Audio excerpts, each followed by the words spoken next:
All right, my people, it is finally official. The switch to the wait, the anticipation, the build up to see when are we going to be able to pre-order this thing? How much are the prices going to go up with tariffs in the United States? This, that, and the other. We finally have answers here today. And yeah, the price is going to stay the same for the console. Nintendo Switch 2 US pre-orders open next week. And let's see. This is from VGC. It says accessories get a price hike and the console is going to stay the same price. So, after much delay, Nintendo has confirmed that Nintendo Switch 2 pre-orders will officially go live next week in the US. Nintendo has confirmed that after a delay caused by US economic uncertainty, Nintendo Switch 2 pre-orders in the US will go live on April 24th. While the console will remain the same price as previously announced, some accessories are set for a price increase, Nintendo said. Nintendo Switch 2 accessories will experience price adjustments for those announced on April 2nd due to changes in the market conditions, it said. Other adjustments to the price of any Nintendo product are also possible in the future depending on market conditions. The standard console pack will cost $449, while the Mario Kart bundle will retail for $499. These are the same prices as were first announced earlier this month. However, some Nintendo Switch 2 accessories are set to increase in price by as much as $10. The Nintendo Switch 2 Pro controller was originally announced at $79.99 and will now retail for $84.99. The Nintendo Switch 2 dock set will increase from the previously announced $109.99 to $119.99. Nintendo has also said that pricing for both physical and digital versions of Mario Kart World and Donkey Kong Bonanza will also remain unchanged at launch, a break from other regions, including the UK, wherein the physical version of the game will retail for more than the digital. So, you know what? Let me go ahead and finish reading off all of this, and I'll just let you jump in wherever you find the most interesting bit of information here. Um, Nintendo has provided the below list of US pricing for Nintendo Switch 2 console games and accessories in the United States. The Switch 2 $449, the bundle $499, Mario Kart World $79.99, Donkey Kong Bonanza $69.99, Nintendo Switch 2 Pro Controller $84.99, Joy-Con 2 pair $94.99, Joy-Con 2 charging grip $39.99, Joy-Con 2 strap $13.99, Joy-Con 2 wheel set $24.99, Switch 2 camera $54.99, Switch 2 dock set $119.99, Switch 2 carrying case and screen protector $39.99, Switch 2 all-in-one carrying case $84.99, and the Switch 2 AC adapter $34.99. And these prices range from a dollar increase to a $10 increase on all of the different accessories, and then the games and the console are remaining the same price. Um, yeah, and then Okay. I'm going to hit this one last thing because this might be something else you want to jump into. Mm-hmm. And I apologize, VGC. I definitely have your article linked below as I'm sitting here stealing all your fucking shit. But this is good information that I think is important to cover here. Switch 2's delayed pre-orders and price changes come in the wake of U.S. President Donald Trump's decision to impose sweeping tariffs on numerous countries and later pause some of them, except for sizable tariff on China, where tech products are often manufactured. While iPhones and some computers have been made exempt from Trump's sweeping tariffs, video game consoles have not. Nintendo boss Doug Bowser has said that the firm has spent months shipping hundreds of thousands of Nintendo Switch 2s to the United States. And so I'm guessing that they're able to somewhat offset some of the tariffs and then prevent some of the price hikes from being prepared in advance. So, whew, I know that was a lot, Loon. I apologize there. And once again, apologize, VGC, for stealing your whole fucking article, but there's some good information there. Um, what you think? Right. Just the lower dump and say, what you think? So first and foremost, obviously, we knew there were going to be price increases of something. Like it wasn't going to go completely unscathed. I think if people didn't make such a big fuss about the prices to begin with, I think we would have actually seen an increase in them consoles. I think they can't rock that boat right now, is what they feel like. It's so much easier Interesting. to swallow and digest. Oh, a camera increase, or oh, a Joy-Con increase and stuff like that, because a lot of people aren't. That's not like the forefront of their mind when they're gonna be like. It's the console and the games that affect people the most. What people would Yeah. get up in arms about. So I think if that would have dropped when when their showcase dropped and it didn't get any like bad buzz at all, they probably would have happily like bumped it up like 5 here for a game, 20 here for the console and stuff like that. But thankfully, that doesn't seem to be the case. It is kind of strange though. I don't know. Like it, they need to make their money somewhere. Of course, it just seems strange that you're gonna bump something up by like $1 as well, though. Like that seems so I know. splitting hairs kind of thing. Um, so yeah. What I will say as well, um, we obviously don't. We like to kind of scoot by on the politics stuff, but obviously you kind of have to brush up on it because it's a politician that's caused this. So he's kind of gone and thrown tariffs and then removed some and then gone more, and it's kind of a back and forth thing. So what I would warn people as well is don't be surprised if something else happens. Like it could be That's what I easily was. like yeah, a week from now he could turn around and go yeah, now we're putting 300%, and then it will force Nintendo's hand to be like all right, man, this is we will have to put prices up. Like it's that kind of thing. So take this with a grain of salt because things are very, very, very volatile right now. They're probably the most volatile they've ever been for like global trade. Yeah. I can't think back to a time in my life where it's been this, like I said, volatile. It's very strange. Yeah. It's absolutely insane. And like, once again, uh, people be like, oh, I'll fence sitter, this, that, and the other. Anytime someone tries to stray away from political conversation, I'm going to be completely real with you guys. The reason you're never going to hear much of my political opinion on this channel is because I'm a fucking moron. And if you're taking political opinions from me, that's the thing with the internet. It's like we we gotta fucking start picking and choosing a little bit better who we're taking political opinions from. Like, guys, I promise you, a lot of the people you hear talking politics nonstop on podcasts and on Twitter and on the are fucking morons. You know how I know that? I'm one of those fucking morons. I can identify a moron when I see a moron. So I'm going to try my best to never spout my political bullshit your way because you shouldn't listen to me because I'm a fucking moron. I'm talking about video games. With that being said, obviously, all of this is being affected by politics, and all of this has to do directly with politics. So it's impossible to avoid politics when talking about this. Um, I, it does seem so, once again, from a moron's perspective, it seems so willy-nilly, the whole tariff situation, where it's like, okay, we're throwing this tariff out, now we're going to pull it back, and now we're going to dangle it a little bit more, and we're going to throw it back out there, now we're going to increase it, now we're going to drop it, now we're going to 10%, 20%, oh, at 300% now. And it's like, all right, let's like, if we're going to increase it, let's pick a lane and just stick there. Or if we're not going to increase it, let's pick that lane and stick there. But like all this faking and pivoting, and then, maybe that is the whole art of the deal or whatever the I, fuck it's Trump's. it's just he's a very, especially as a businessman, he watches how reactionary other countries are. That's why he's doing it. That is it. He's seeing who will panic, therefore them countries that panic, you can kind of target them. Because if they're being that quick, that's why China didn't care.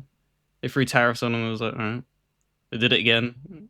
Okay, they're not gonna budge. Like everyone. It's not just the US. Everyone relies on them to make Yeah. most things. Like yeah, they need us as well, but they have a lot more of the cards than what people give them credit for. Like we Oh, no China? country, no country on this earth other than China right now has like the production capabilities to meet everyone's demand. That's why No. they are in the situation that they are. So you can throw what you want on them. They can just ride it out for the most Yeah. part.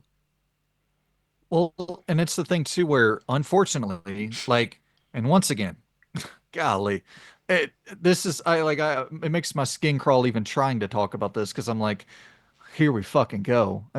My dumbass. Well, what the hell am I? What's going to come out of my dumbass mouth about some shit I don't understand at all? But from my point of view, from my very uneducated point of view, it seems like a lot of the manufacturing work, a lot of those jobs in China, like are under horrible, horrible working conditions. And like we want to bring all those jobs back to America, but we can't work our people like that. Like that we have laws preventing people from working, 100 hours a week and under these really rigid conditions. And so like what's gonna happen is if we do ever get because we're not even in a place in terms of the infrastructure in America to bring No those one, jobs no one from is.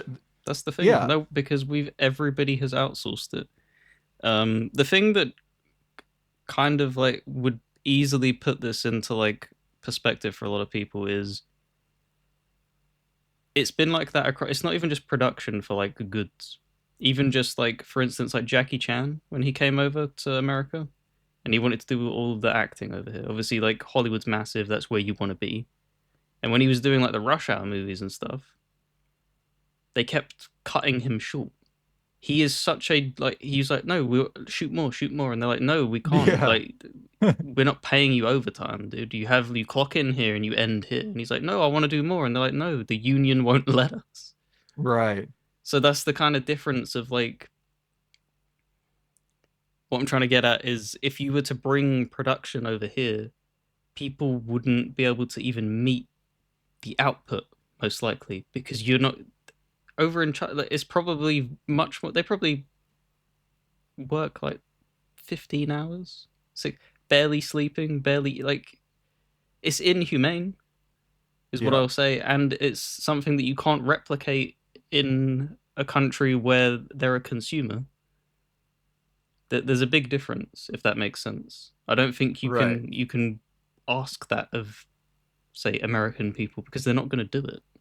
Yeah, I mean, there's so many laws Yeah. preventing stuff like that from happening in America. And I mean, it's the thing too where let's just say for some crazy scenario you do that.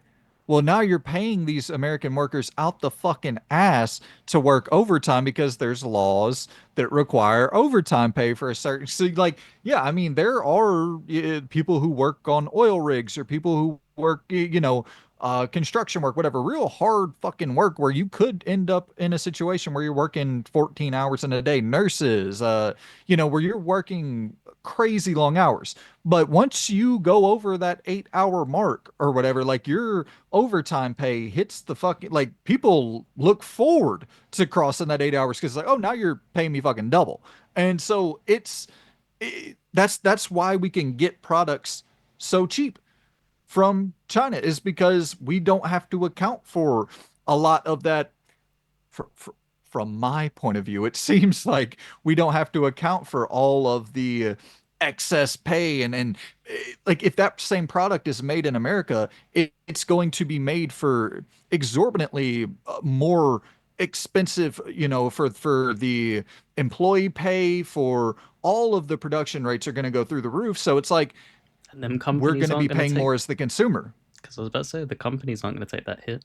If they're charging like this is a hypothetical, if they're charging them like $1 an hour in China, Yeah, I'll you're not see going what to they pay. pay $1 an hour in America.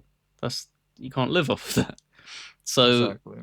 if they're charging say 15 an hour and they're having to then okay, that's gonna that's money out of the producer's pocket that they're gonna have to then charge on top of the product that you're gonna be paying for.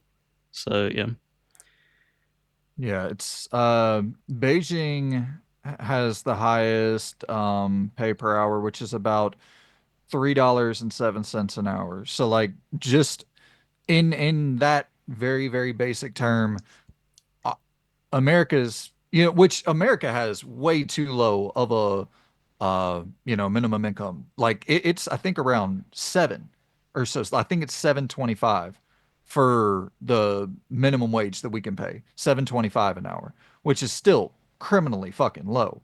And that's half of Um, that. and that's half exactly. So yeah.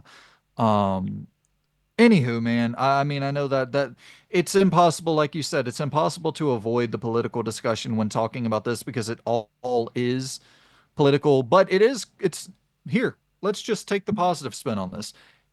This is fucking awesome. Like, it's great that the price is staying the same for the console. I mean, I gotta be real, I was not expecting that at all. I was expecting this thing to shoot up to maybe, not even joking, like another $100 or so added on top of it. And for it to stay the same, even if it is for the time being, like that is a huge win. And I know that you and I often give Nintendo a lot of shit, but massive props to them for being so prepared for this.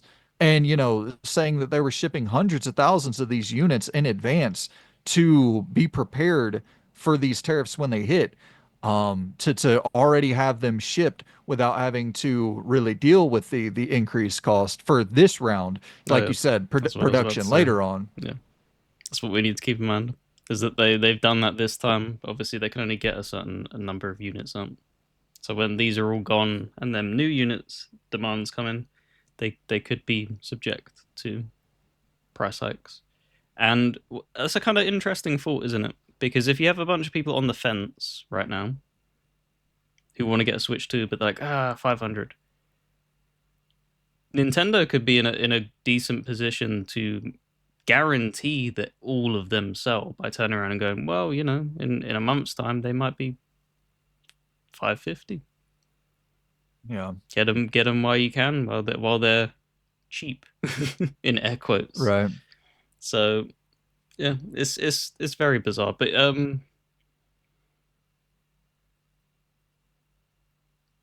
you said they sold what 15 million, I believe, Yeah. before we hopped on. I guess that's an interesting direction to bring the conversation to. Is so yeah, Switch 1 sold 15 million in its first year, Okay. which is very high. Yep. I'm not expecting Switch 2 to hit that same height, but I am curious, what do you think the Switch 2 will sell in their first year? And I know it's impossible to predict because, like, what if the price goes to $700 That's what per I'll do. I'll do Switch two. 2? I'll do two predictions. If it remains at this price, I think it's going to be fairly within touching distance of that. If I'm being 100% honest, I think there's so much rabid like fan base in Nintendo. There's so many people that were so excited and so happy with what they saw in the showcase thing. They're just going to buy it because if they only live in that ecosystem, that's a great upgrade for them.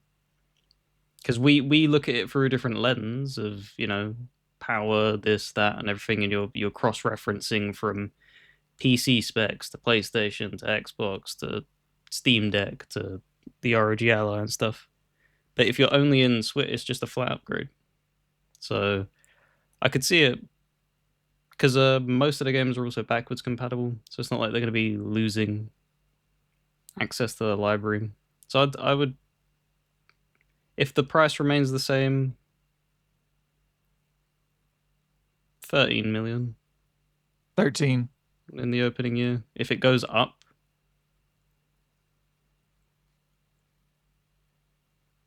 I don't think it will breach double figures.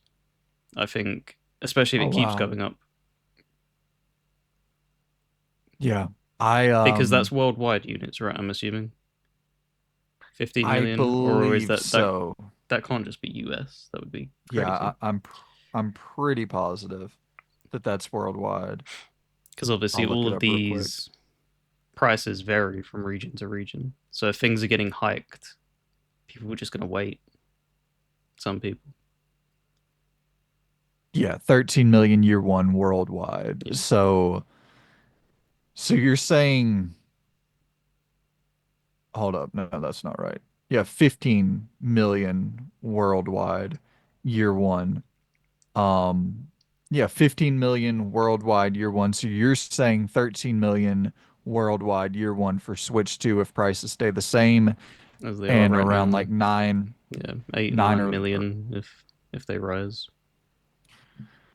I think that's I don't even really have a lot to add to that. I don't think you can get much better of a prediction than that. I'd probably be right there with you. I don't think it's going to hit quite the same highs as Switch 1. Like I don't think it'll hit 15 million. Um because there's not you got to also understand how stacked the Switch One's lineup was in year one. You had Mario Odyssey, you had a Mario Kart 8, which was a Wii U game, but it was really found its success on Switch One, and then you had Breath of the Wild all year one. You know what I mean? Like that was a great. You had what a lot of people consider the best game of the generation last year with Breath of the Wild. Then you had one of the top 10 best games of the generation with Mario Odyssey. And then you had one of the top 10 best selling games of the generation with Mario Kart 8 in 1 year. Like it's hard. It's going to be so hard to hit those heights again. So I think I'm kind of right there in line with you. I do think I think the Switch 2 will go on to sell 100 plus million units. Yeah, You know, easy. I think, yeah.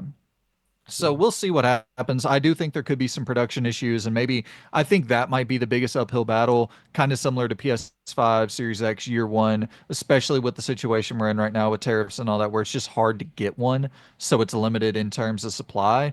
But yeah, really interesting times, man.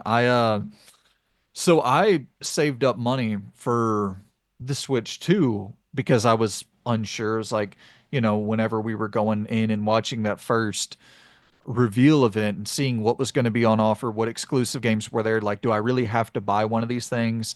And I'm kind of at that point where I'm like, yeah, I definitely don't have to buy one of these. There's nothing exclusively for like they didn't show Astral Chain 2 or Eternal Darkness remake or fucking Resident Evil Code Veronica exclusively on the Switch to like they didn't pull anything like that off that was particularly for me. Dusk Bloods, I know, it's going to get a lot of FromSoft fans in the door, but as a non-FromSoft guy, there wasn't really anything there for me for that price point.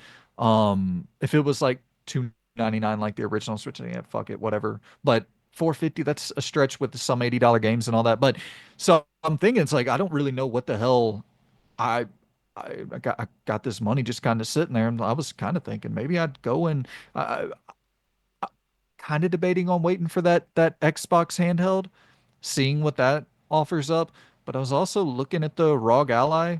They got those for, I mean, they're pretty fucking expensive, so it's not going to be like, oh, okay, well, I can just pay this 450. I'd have to add another, 150 dollars to that. But Yeah. um yeah, so I'm just like kind of I'd been saving up thinking I was gonna buy the Switch 2 or just potentially buy the Switch 2. So I'm like, I don't know. Maybe do I flip my money into a ROG Ally? Do you think I should wait for see what that Xbox handheld has on offer?